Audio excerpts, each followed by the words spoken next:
sampai tengah malam saat bertemunya akhir hari Kamis 30 September dan awal hari Jumat 1 Oktober 1965.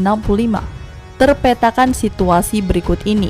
Di antara tokoh-tokoh yang akan mencipta satu episode baru dalam sejarah politik dan kekuasaan Indonesia.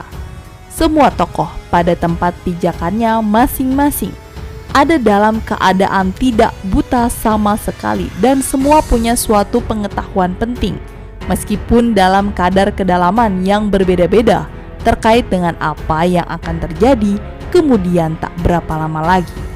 Beberapa di antara mereka terlibat dalam rangkaian perbuatan yang menimbulkan tanda tanya sekaligus menempatkan mereka dalam posisi tertuduh dalam sejarah sebagai orang-orang yang menciptakan suatu tragedi berdarah.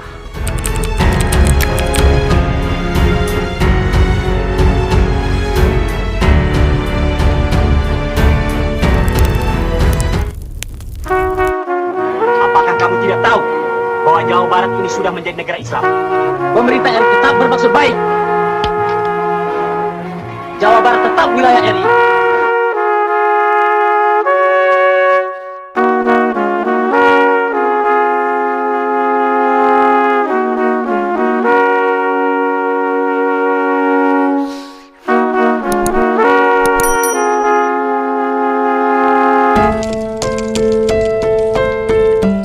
Soekarno, Presiden Republik Indonesia, memiliki bekal pengetahuan tentang akan adanya satu gerakan dari sekelompok perwira yang bertujuan menindaki sejumlah perwira lainnya di Angkatan Darat yang dianggap akan melakukan kudeta terhadap dirinya.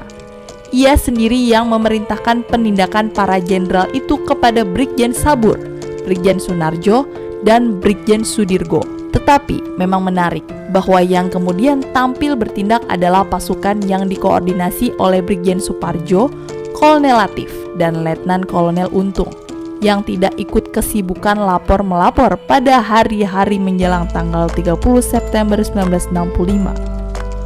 Soekarno percaya bahwa kelompok perwira yang akan melakukan makar itu adalah apa yang dinamakan Dewan Jenderal. Bagi Soekarno, Dewan Jenderal identik dengan Jenderal Abdul Haris Nasution yang menurut Subandrio adalah jenderal yang paling ditakuti oleh sang presiden.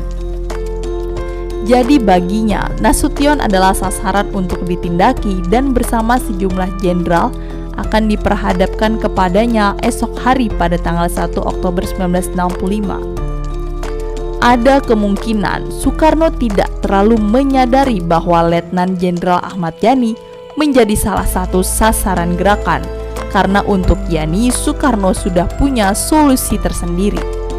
Keberatan Soekarno terhadap Ahmad Yani hanyalah bahwa salah satu jenderal kesayangannya ini seringkali dianggapnya terlalu terpengaruh oleh Jenderal Nasution. Bahwa akan terjadi pembunuhan kemungkinan besar adalah di luar keinginan Soekarno. Menurut Laksamana Madya Laut Mursalin Daeng Mangmangu, Soekarno pada hakikatnya tidak tahan melihat darah mengalir. Mursalin tidak yakin bila suatu perintah pembunuhan bisa keluar dari mulut Soekarno.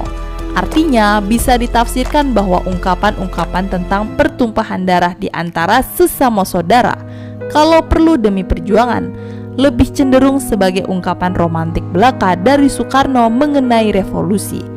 Tapi jangankan Soekarno, bagi Brigjen Suparjo dan Kolonel Latif pun, pembunuhan itu di luar dugaan. Perintah yang menyebabkan darah mengalir berasal dari Letnan Kolonel Untung kepada Letnan 1 Dul Arif yang kemudian memperkuatnya lagi ke bawah sebagai pilihan utama.